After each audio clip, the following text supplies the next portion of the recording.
So good day everyone. No?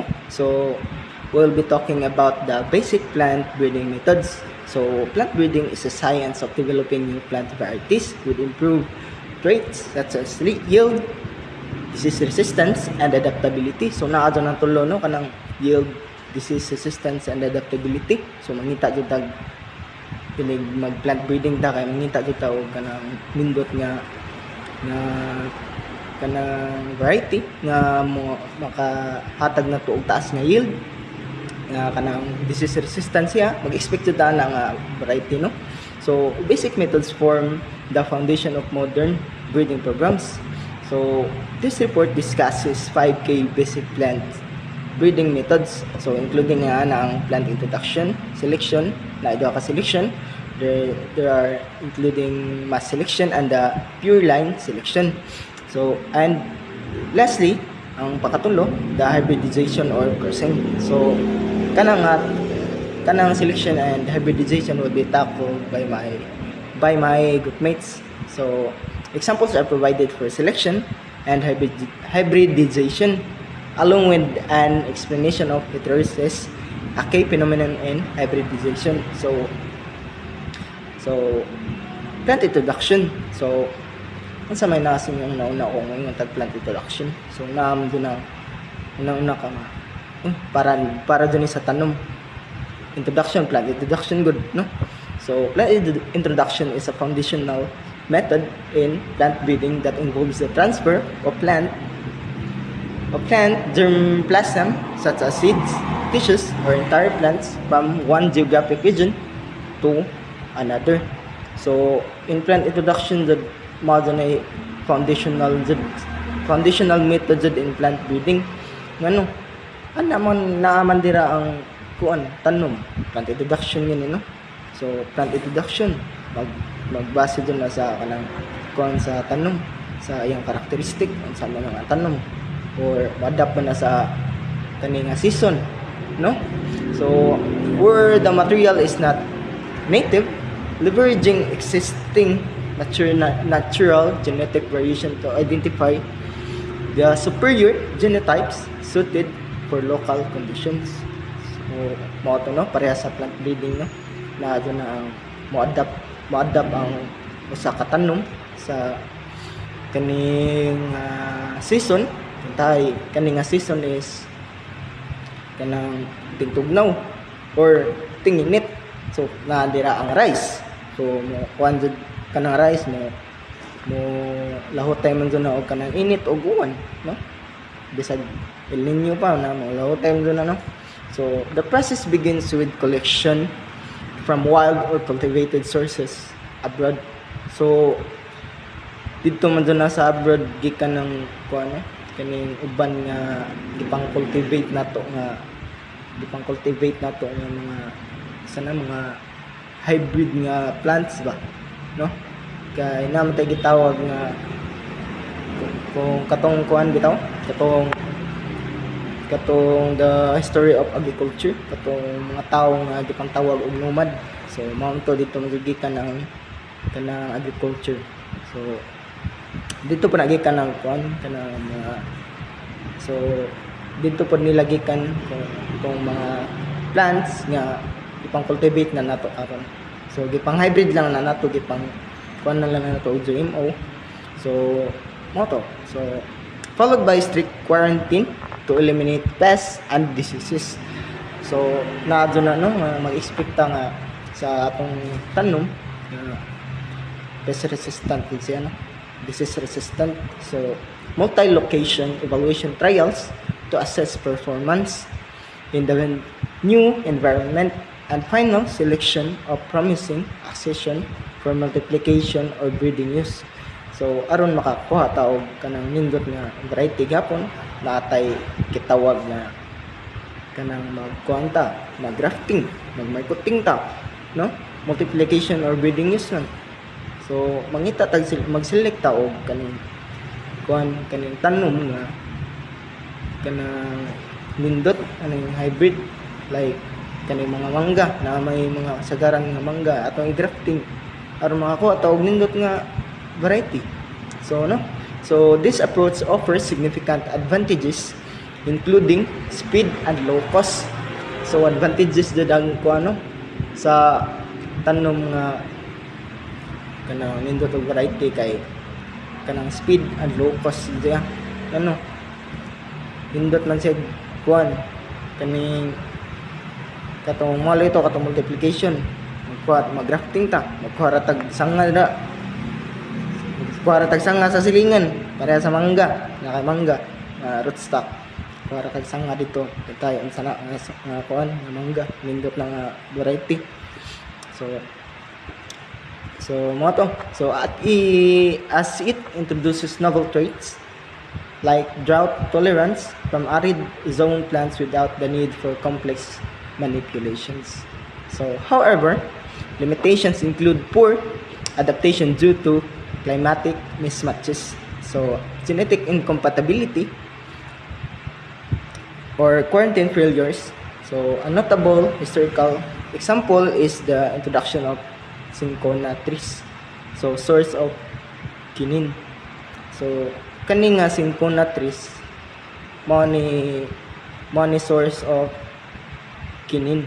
Ang quinine mo na tambal sa kuan na siya kani from South America to India in 19th century which enabled local production of anti-malarial drugs.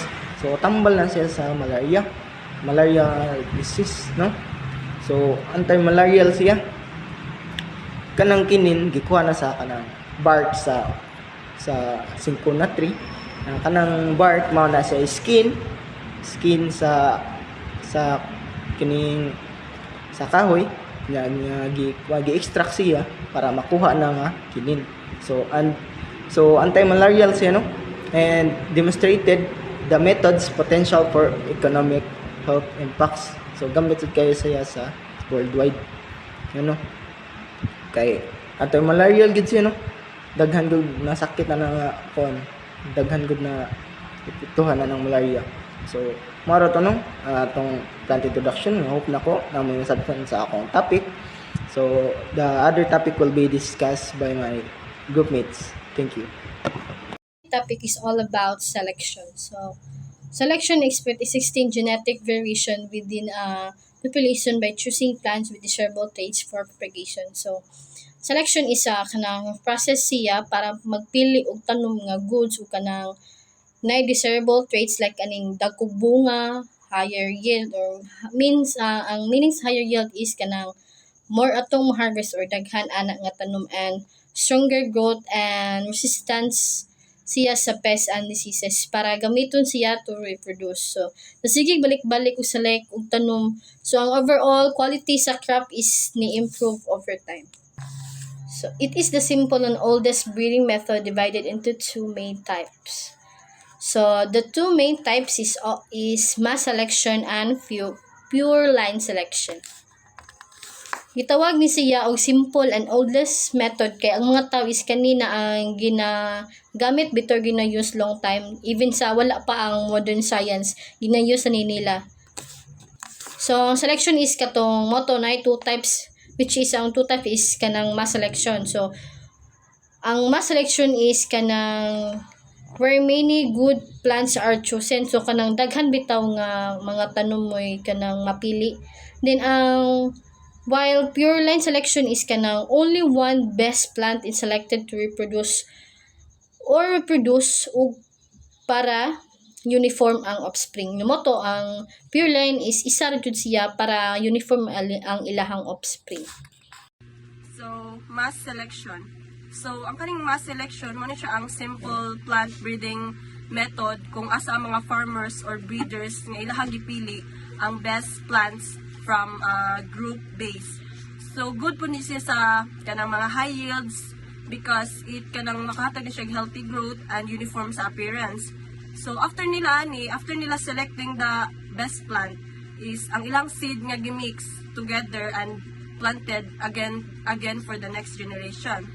So, kaning method is dili na siya use controlled breeding because it depends in mga natural pollination naman. So, actually, ang mass selection is commonly used ni siya sa cross-pollinated crops like mais or forage crops. So ang iyang advantage of this method is kanang simple ra ni siya, kanang paspasan ug dili siya expensive. So over time, it helps to improve overall nga sa quality of yield crop population. So however, it also have kanang nasa di siya limitation kay ang ilahang desired nga traits dili man mahatag niya always ang permanent nga improvement because tungod sa iyang slower nga every generation magkahinay na siya. So ang good example pud ani niya isa kanang Opka Yellow. Ang iyang sa Opka Yellow mao na siya ang mais variety developed by Olpa o UP-LB in the Philippines. So ang kaning mga breeders nagselect sila yielding yellow corn plants for a several cycle until they produce kanang mga varieties that ang ilahang gi-adapt nga they adapt well sa Philippine conditions and naa sila nahatag nga better yield and nutritional value. Next is the pure line selection. Individual superior plant are selected from a variable population, self-pollinated over multiple generations to develop homozygous pure lines. So, ang pure line selection is muna siya importante sa nga pamaagi sa pag-plant breeding sa isa ka tanom. Then, piliin mo ang pinakamaayo o nindot nga tanom gikan sa nagkalain-lain nga variety. Unya, imo na siyang self-pollinate so sa daghang generation hantod mahimo ni siyang kanang homozygous or kanang pure lines or kanang mga tanom nga same na silang genetics. So kaning nga pamaagi is kanang na develop ni siya ni Wilhelm Johansen pagka 1903. So then ang application is ideal for self-pollinated crops like wheat, rice, or beans. So again sad nga pure line selection is nindot ni siya sa nga pamaagi sa tanom nga nag-self-pollinate ra siya iyaha like sa rice, wheat o sa beans. Then ang advantages po sa pure line selection is produces stable uniform variety, fixes desirable traits permanently. So makahimo ni siya sa tanom nga mas stable, malig-on o uniform siya. Og permanent pod nga matanom ang nindot na klase sa tanom. And next is the limitation. Time consuming, require large population for rare traits. So, ang kaning pure line selection is langay ni siya mahuman. Langay ang process ani. So, maabot ni siya og 6 to 10 generation or nag-need ni siya daghan nga klase sa tanom aron makuha ang nindot nga variety niya. So, ang example ani is kanang ang paghimo og variety sa bugas nga dinurado sa Philippine Rice Research Institute or the PhilRice. Mo na siya example sa pure line selection. Kaya gikan sa traditional na pilit nga humay sa Pilipinas, gipili ang tanom nga naay nindot nga kanang klase sa lugas ug kanang dako ang ilahang abot inig-ani. Nya, ilan siyang gi-self-pollinate kadaghan or ilan ni self-pollinate pabalik-balik hangtod nga makabuo sila og pure line nga variety nga naila nato nga sa ilang ilan nato nga nindot nga variety karon nga sa ilang kahumot, ilang kapilit ug usa siya ka resistant sa pest. Unya, and also widely grown in the Philippines in the lowland area. So good day everyone, I am Shirley Galindez and I will be the next reporter, and my topic is all about hybridization and cross. So hybridization or cross is combines desirable traits from two genetically different parents through controlled cross-pollination. It creates genetic recombination producing offspring with novel trait combinations. So, hybridization or crossing, which is a fundamental technique used in agriculture and plant breeding to create better, more resilient crops. So in simple terms, hybridization is like a match-making process for plants. So aron makahimo og mas nindot nga klase. So ang breeders take two different parents plants that each have excellent but different so qualities and cross-pollinate.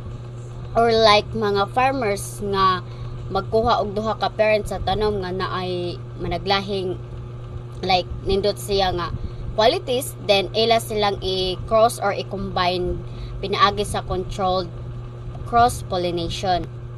So ang paghimo og like anak sa tanom or hybrid that inherits the best traits of both parents, so resulting in a combination of characteristics that didn't exist in. So next is process. So number 1 is select parents, or one with disease resistance, another with high yield. So magpili og kan duha ka tanom, then pananitan ang usa ka parent might be incredibly against diseases but doesn't produce much food, then ang isa is kusog kaayo mamunga or high yield. So next is number 2, emasculate female parent or remove unders, pollinate with male parent pollen. So aron dili siya ma-fertilize sa tanom, ang iyang kagalingon tangtangon siya sa mga breeders or farmers katong naay pollen. So then they manually transfer pollen from the chosen male parent into the female parent. So next is number 3, harvest if one hybrid seeds, evaluate and select in subsequent generation or F2 onward. So ang mga liso or seedlings is gitawag siya F1 hybrid. So kani nga liso is moy itanom or F2 pataas. Magpili siya kanang the best plant that successfully keep the desired traits. So next is types, intra-specific or same species, inter-specific or different species. So intra-specific, crossing two different varieties within the same species or crossing two different types of rice. So ang interspecific, crossing two different species, or this is least common and harder or lisod buhaton. So next is advantages. So na siya'y advantages, rapid trait combination basis for hybrid, vigor or heterosis. So this is a biological phenomenon where the hybrid offspring ends up being stronger, faster growing, or higher yielding than both of its original parents. So next is limitations. Requires labor-intensive crossing if to segregation leads to variability needing further selection. Kini is while the first generation or if one is usually uniform and strong, if magtanom sa seed from the hybrid harvest or the F2 generation. So the genetic traits segregate or split up. So ang result is dili siya uniform nga, then nay uban nga nindot pero daghan nawadan og hybrid vigor. So mo ni ang reason if why ang mga breeders or farmers is kinahanglan mopalit og bagong hybrid seed kada season imbes kuan like magtipid. So example ani is development of hybrid rice variety Metizu 1 by Phil Rice or Philippine Rice Research Institute. So in the Philippine crossing, high yielding but lodging susceptible. So inbred line 1R64 derived with a restorer parent for blast resistance produce this three-way hybrid released in 2007, so which increased yields by 15 to 20% in irrigated Philippine rice yields, so enhancing farmer incomes and food security nationwide. So sa una is ang problema sa una is na klase sa humay nga kusog kayo siya kanang mudako inig ani, so but dali ra siya matumba if naay uwan or hangin, so then dali ra sad siya matagdan sa mga sakit like rice blast. So sa una is ilang solution is they cross it with a specific restorer plant nga naay lig-on nga resistant to blast disease. So ang result is they created mestizoan, so usa ka three-way hybrid nga humay nga gipagawas pag 2007. So tungod ani misaka og 15 to 20% ang ani sa kanang mga sa humay. So sa Philippines nga naay possibility nga makatabang og dako siya og kita sa mga farmers og supply food for our country. Good day everyone, I am Emeline Pulido Umboy, the next reporter of Group 5, and my topic is all about what is heterosis. So heterosis or hybrid vigor is mahitabo ni kung ang duha ka lain nga parent plants i-cross din ang ilang F1. F1 is mo na siya ang first filial generation. So mo na siya ang unang generation sa offspring nga result sa pag-cross sa duha ka parent plants. F1 is offspring nga mahimong mas maayo compared sa parent plants. Then example ani is mas taas og ani or yield. Then mas paspasad siya og tubo ug mas ligon sa din siya batok sa mas stress ug sakit. Then mas fertile or mas mabungahon ni siya, din kaya pod makaproduce og daghang bunga or seeds. Then mahitabo sad ni tungod sa good genes sa parents nga magtinabangay aron matabunan ang weak nga genes. So common ni siya sa crops like corn, rice, and sorghum.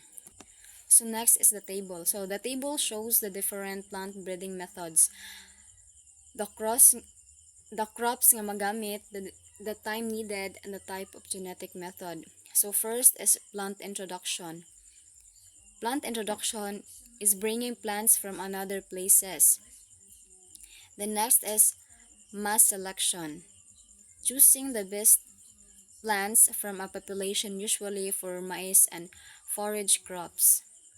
Next is pure line selection. Muna siya ang produce uniform nga pure plants alike wheat and rice, but it takes longer.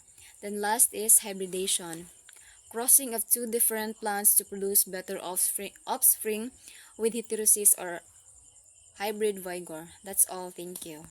Conclusion. So, three basic methods are independent.